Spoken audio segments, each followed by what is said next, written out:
I'm Eric Rosales. Tonight on EWTN News Nightly, Pope Leo XIV appoints his first U.S. bishop. We'll tell you who and where. Tragedy in D.C. After an Israeli couple is gunned down late last night, we speak with someone who was near the scene. And the big, beautiful bill passes the House by a razor-thin margin. What's in it and what happens next? Plus,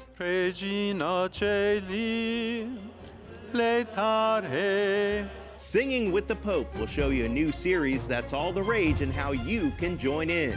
These stories and much more tonight. From EWTN, the Global Catholic Network, this is EWTN News Nightly. Good evening, everyone, and thank you for being with us on the Feast of St. Rita of Cascia. I'm Eric Rosales. Our top story tonight, President Donald Trump calls the killing of an Israeli couple horrible, and their murders were based, quote, obviously on anti-Semitism. Last night, 2 staff members of the Israeli embassy in Washington, D.C. were shot as they were leaving an event at a Jewish museum. The young man and woman were soon to be engaged. The suspect shouted, "Free Palestine," as he was being arrested. For the latest, let's check in with White House correspondent Owen Jensen. Owen. Eric, good evening to you. President Donald Trump also said in his post that hatred and radicalism have no place in the USA, and he sends his condolences to the families. Yoram Lashinsky, an Israeli citizen, and Sarah Milgram, an American, both murdered while leaving an event at the Capitol Jewish Museum Wednesday night.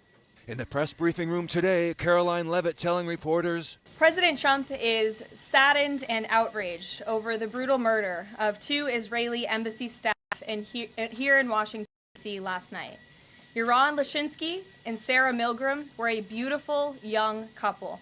Police say the suspect is 31-year-old Elias Rodriguez of Chicago. The suspect approached a group of 4 people and opened fire, then walked into the museum after the shooting and was detained by event security, shouting, "Free, free Palestine!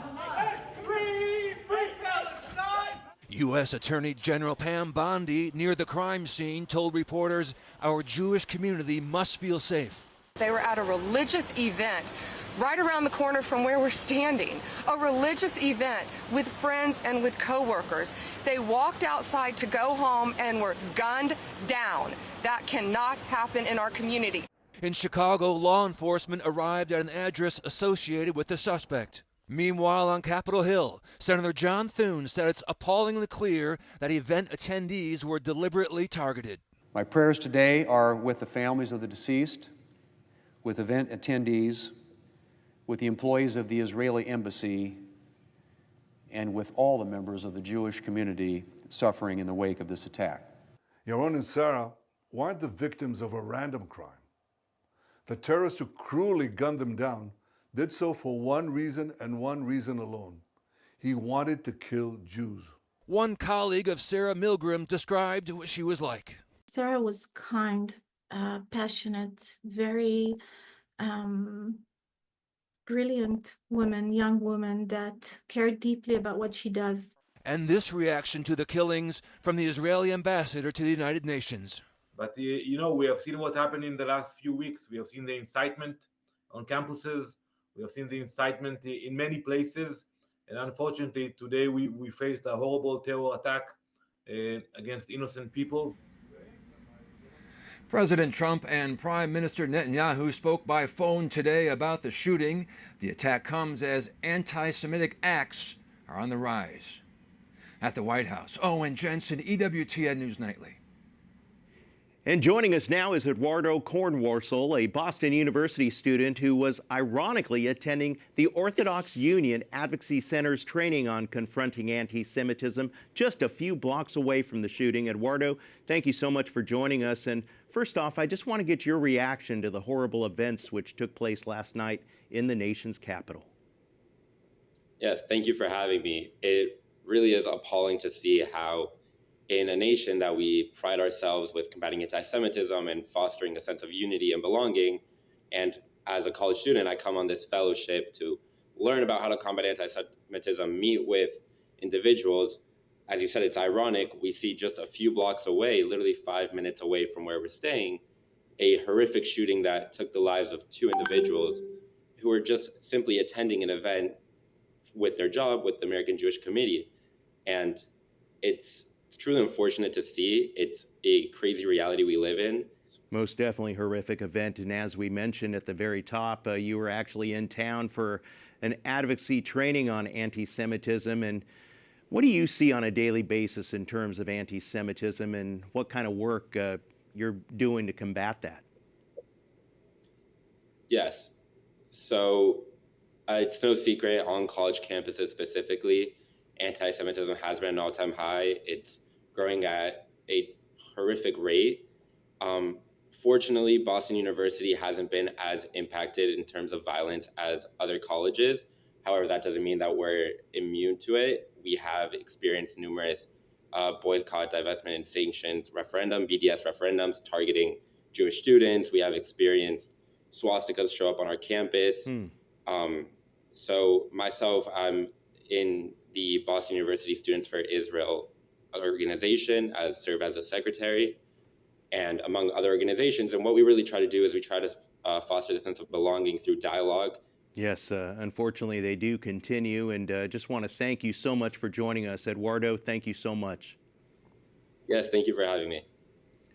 Meanwhile, conditions are worsening in Gaza as Israel ramps up its relentless campaign against Hamas. Video from the Al-Awada hospital shows the damage after Israeli tanks fired on the building. The hospital was one of only 2 surviving medical facilities in northern Gaza. Its director says Israeli forces bombed the 3rd floor and used tanks and drones to shoot the hospital's fuel tanks. Iran is responding after intelligence shows Israel may be preparing for an attack on its nuclear facilities. Iran's foreign minister said that the country would take, quote, special measures in order to defend its facilities. It's unclear what those measures would be. Israel has not acknowledged any plans or preparation to strike Iran. Meanwhile, back here in Washington, D.C., a major victory for House Republicans and Speaker Mike Johnson early this morning. The so-called One Big Beautiful Bill, well, it contains most of President Trump's domestic agenda. It passed the House and now moves on to the Senate. But it wasn't easy. It took days of arm twisting by GOP leadership and President Trump to get a dozen Republican holdouts on board. Speaker Johnson was in the chair to announce the final vote. On this vote, the yeas are 215, the nays are 214, with one answering present. The bill is passed. Republicans were all smiles at a victory news conference. Today, the House has passed generational, truly nation-shaping legislation to reduce spending and permanently lower taxes for families and job creators, secure the border, unleash American energy dominance, restore peace through strength, and make government work more efficiently and effectively for all Americans. Take this as a lesson. Don't bet against the House Republicans. We've shown time and time again that we deliver for the American people, especially when it matters most. Congressman Thomas Massie, the only Republican to vote against the bill, accused his GOP colleagues of using phony math. This bill dramatically increases deficits in the near term, but promises our government will be fiscally responsible 5 years from now. Where have we heard that before? How do you bind a future Congress to these promises? This bill is a debt bomb ticking. The Congressional Budget Office estimates the bill will add over $3 trillion to the deficit over the next decade. It has a number of tax and spending cuts and even some wins for pro-life Americans. No tax on tips or overtime for the tax years 2025 through 2028. Cuts Medicaid by at least $716 billion and adds new work requirements for some recipients. Cuts $300 billion for food assistance programs like SNAP over the next 10 years, and defunds Planned Parenthood while it boosts the child tax credit. Susan B. Anthony, Pro-Life America, called it a crucial win against the abortion industry. House Democratic leader Hakeem Jeffries warned Republicans will pay at the ballot box in 2026. This day may very well turn out to be the day that House Republicans lost control of the United States House of Representatives. As we mentioned, the bill still has to make it through the Senate, but to give us a little bit more perspective on the One Big Beautiful Bill, we're joined with Ryan Walker, Executive Vice President of Heritage Action for America. Ryan, great to see you again. First off, give me your reaction to this bill passing, and so many Republicans, they had to have their arms twisted to get it out of the House. Yeah, that's right. And thank you for having me on. I think this is part of the legislative process. We have a lot of members that represent very distinct communities around the country, and all of them have a parochial interest in this bill and different aspects of it. And so this is the legislative process. You have to trade a piece here to get a win there. And we're very happy here at Heritage Action that this bill ultimately got across the finish line in the House. Definitely, pro-life organizations are praising the fact that, as it's written now, Planned Parenthood would no longer receive federal tax dollars. Give us your insight on that. Yeah, I think it's a great provision of the bill. This is something that Republicans and conservatives have been fighting for decades, honestly. And so for the first time, a Republican-controlled Congress is putting in funding restrictions for Planned Parenthood. It will have an enormous consequence on the future of our nation. We will have more children in this nation. And the bill also focuses on the family. It expands the child tax credit. It has a number of other provisions to make sure that moms and dads across the country are able to raise and rear those children that are going to be, welcome to this world because of that provision. As we know, Speaker Johnson has the slimmest of margins out there in the House, and several Freedom Caucus members are speaking out against this. But in the end, they actually did jump on board and vote. And what do you make of this infighting? Is this just part of democracy and lawmakers expressing their feelings? I think it is a part of democracy and lawmaking. I think these members are very interested in the debt and deficits. Look, we're $36 trillion in debt. We've run $1 trillion to $2 trillion annual deficits for a number of years now, especially under the Biden regime. And these members were fighting tooth and nail to make sure that there were the maximum number of spending cuts in the bill that we could get. And that is their interest in this bill. And at the end of the day, they were heard, and those provisions were added to it. Over $1.5 trillion in spending cuts in this bill, and they're going to continue to fight for more. Yeah, one of the things was these workforce provisions. There was going to be 5 to 6 years down the line. Now they're going to be in for next year. So that's definitely good. But Democrats out there, they're speaking out about cuts with Medicaid and how Republicans are going to pay at the ballot box come 2026. Do you think that the GOP could actually lose the House in that election?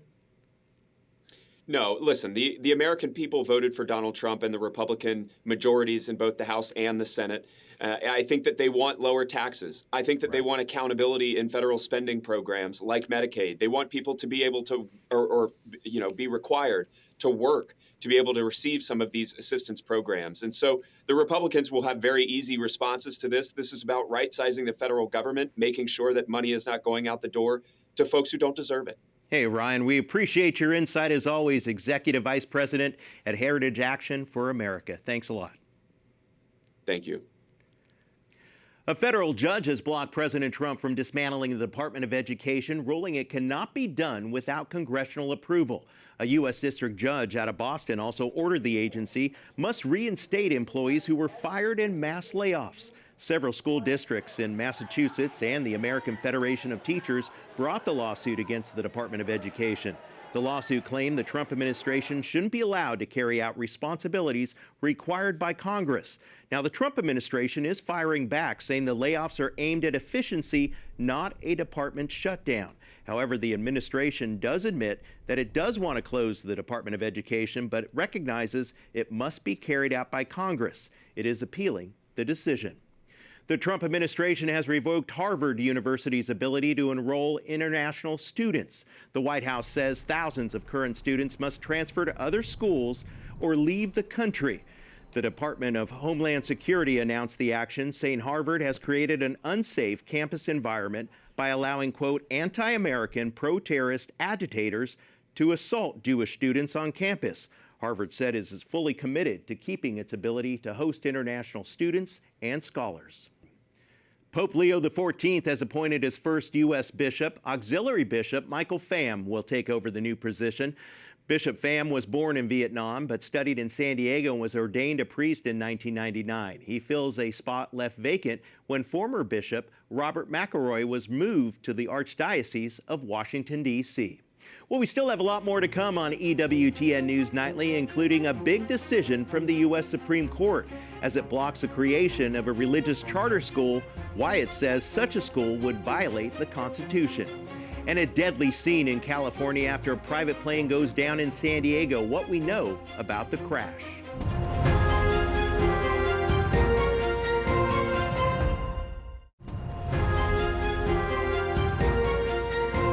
Welcome back.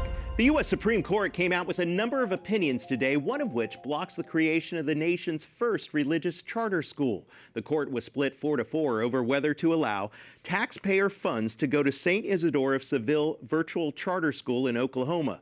So it leaves in place a lower court's decision which ruled a taxpayer-funded religious charter school would violate the constitutional clause to keep religion separate from government.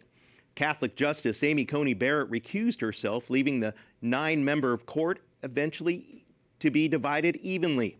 The organization Alliance Defending Freedom, representing the board, issued this statement: the U.S. Supreme Court has been clear that when the government creates programs, it invites groups to participate. It can't single out religious groups for exclusion, and we will continue to work to protect this vital freedom for parents and students. We now turn to Amy Howe, reporter for SCOTUS blog, and thanks for joining us, Amy. As always, we want to get your reaction, first of all, to this U.S. Supreme Court decision today. It wasn't that much of a surprise. The court seemed divided at oral argument. We don't know how the justices voted. Literally, all that they issued today was a single piece of paper with a single sentence that said the judgment of the Oklahoma Supreme Court is affirmed by an equally divided court, or something along those lines. But it seemed pretty clear that there were a couple of justices, the court's liberal justices in particular, at the oral argument, who were likely to side with the Republican Attorney General, Gentner Drummond, who was opposing the charter school, and that there were a couple of justices, including Justice Brett Kavanaugh, who were likely to side with the charter school. It really seemed likely to me to come down to Chief Justice John Roberts, who asked questions on both sides. But again, we don't know how the justices voted.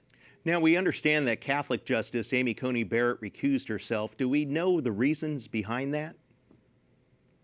We don't know for certain. And some justices, when they recuse themselves, are not required to explain why they recuse. Some justices, when they recuse themselves, will add a little parentheses, something along the lines of prior judicial service, that they were participated in the case at an earlier iteration before they were a Supreme Court justice, or prior government service for Justice Elena Kagan, who was the Solicitor General of the United States. Notre Dame, the Notre Dame Religious Liberty Clinic, represented this charter school in this case, and Justice Barrett, before she was a justice and before she was a federal judge, taught at Notre Dame's law school for 15 years. Right. She's also a very close friend of a law professor at Notre Dame named Nicole Garnett, who's been one of the leading advocates and leading scholars on the issue of providing public funds for private religious schools. So that may be involved as well, but again, we don't know. This case is so interesting. How does it compare with similar cases the justices recently ruled on? So the charter school, much along the lines of the statement by the Alliance for Defending Freedom, was really trying to say that it was just sort of the fourth in a line of cases. In the last 8 years, the justices have issued 3 cases in which they have sided with parents and religious institutions that against the states on the issue of whether or not states can exclude religious institutions and parents from these state-run programs that provide public funds for their programs like playground resurfacing. There was a case out of Montana involving tax credits for scholarship programs, and then there was a case in Maine involving the use of public funds for tuition. And the argument that the charter school made was that this is sort of one just like that you can't, if you're providing public funds for private use, you can't exclude religious charter schools, that this is in fact discrimination. And that argument didn't get 5 justices this time around, but the question could clearly come back to the Supreme Court in another case in which Justice Barrett might not be recused. Amy, thank you so much. We always appreciate your insight. Thanks for joining us. Great to talk to you. Thanks for having me. Well, death and destruction inside of a San Diego, California neighborhood after a private plane crashes. Fire investigators are looking into the possibility that the plane may have hit some nearby power lines. Take a look at this destruction, folks. 8 people on the ground were injured, and fire investigators say at least 2 people inside the plane were killed. The exact number on board is still unknown, but the plane can hold up to 10 people. More than 15 homes were destroyed, along with several vehicles. The Cessna 550 took off from Wichita, Kansas, and was headed to a small airport in San Diego when it went down. Philippine officials have condemned the Chinese Coast Guard after it used a water cannon to target a pair of Philippine fishing boats. Manila officials say that the incident caused damage to one of the fishing vessels and endangered the crew itself. The water cannons were used as the Philippine vessels were conducting routine scientific research. The Chinese government blames the Philippines for the collision, saying that the boats entered the waters illegally without China's permission, that is. Up next on EWTN News Nightly, music for the soul. Find out how you can learn to sing with the Pope. Plus, the childhood home of Pope Leo XIV may become an historic site. We'll tell you all about it.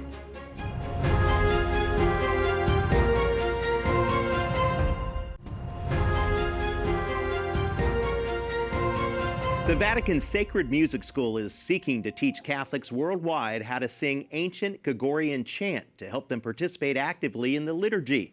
EWTN Vatican journalist Benedict Sidegren tells us more about their initiative, quote, "Let's Sing with the Pope." The Pope appeared on the balcony of St. Peter's Square and he intoned the Regina Caeli. Regina Caeli, letare, Hallelujah. And he intoned it very well, and people wanted to join, and some of them did, and some of them kind of were a bit, not so sure about this. And I thought, well, I can help them. Let's pull off this project and let's have people sing with the Pope. Let's Sing with the Pope is the name of the new initiative launched by the Pontifical Institute of Sacred Music in Rome in collaboration with the Vatican's Dicastery for Communication. The aim of the short educational video tutorials on social media is twofold.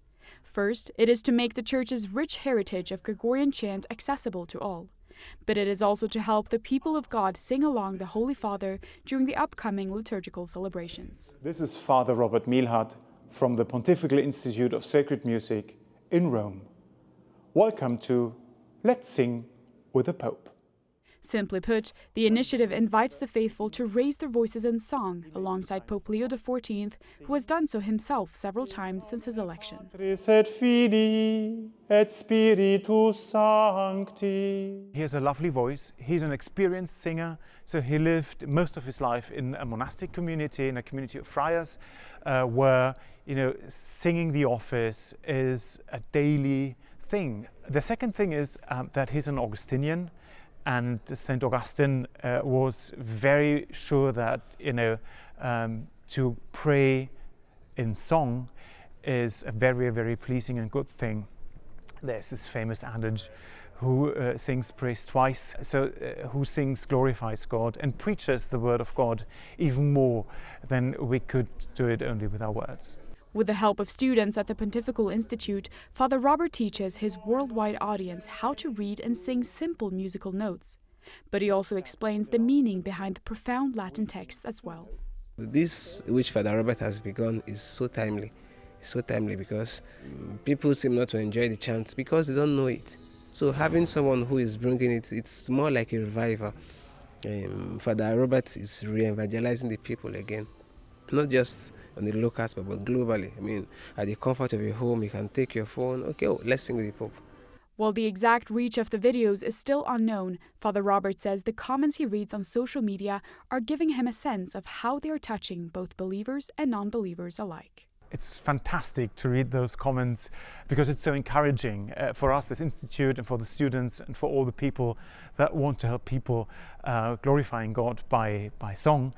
And so the best comment I've read was, Father, you made an atheist sing with the Pope. I think that's just glorious, and it brightens up my heart as a preacher.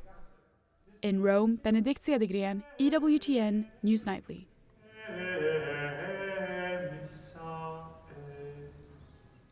Beautiful sound there. Well, the childhood home of Pope Leo XIV may soon become an historical site. The village of Dalton, Illinois is seeking to acquire the pontiff's former home, and the home's current listing broker is more than eager to work with the village to come to an agreement. The Archdiocese of Chicago is also working with the city to acquire the home. The home is a 3-bedroom, 3-bath, 1,050 square foot home. The Chicago White Sox are honoring Pope Leo XIV in a very special way at their ballpark. Take a look at this. This is the new installation at Section 140. That's a section where then Father Bob, now Pope Leo, sat for Game 1 of the 2005 World Series. The artwork features the image of the Pope waving along with the TV broadcast that caught him on camera all those years ago. We want to thank you for watching tonight. Remember, you can follow us on social media, Facebook, X, and Instagram at EWTN News Nightly. I'm Eric Rosales. Have a good night. God bless. Y buena suerte.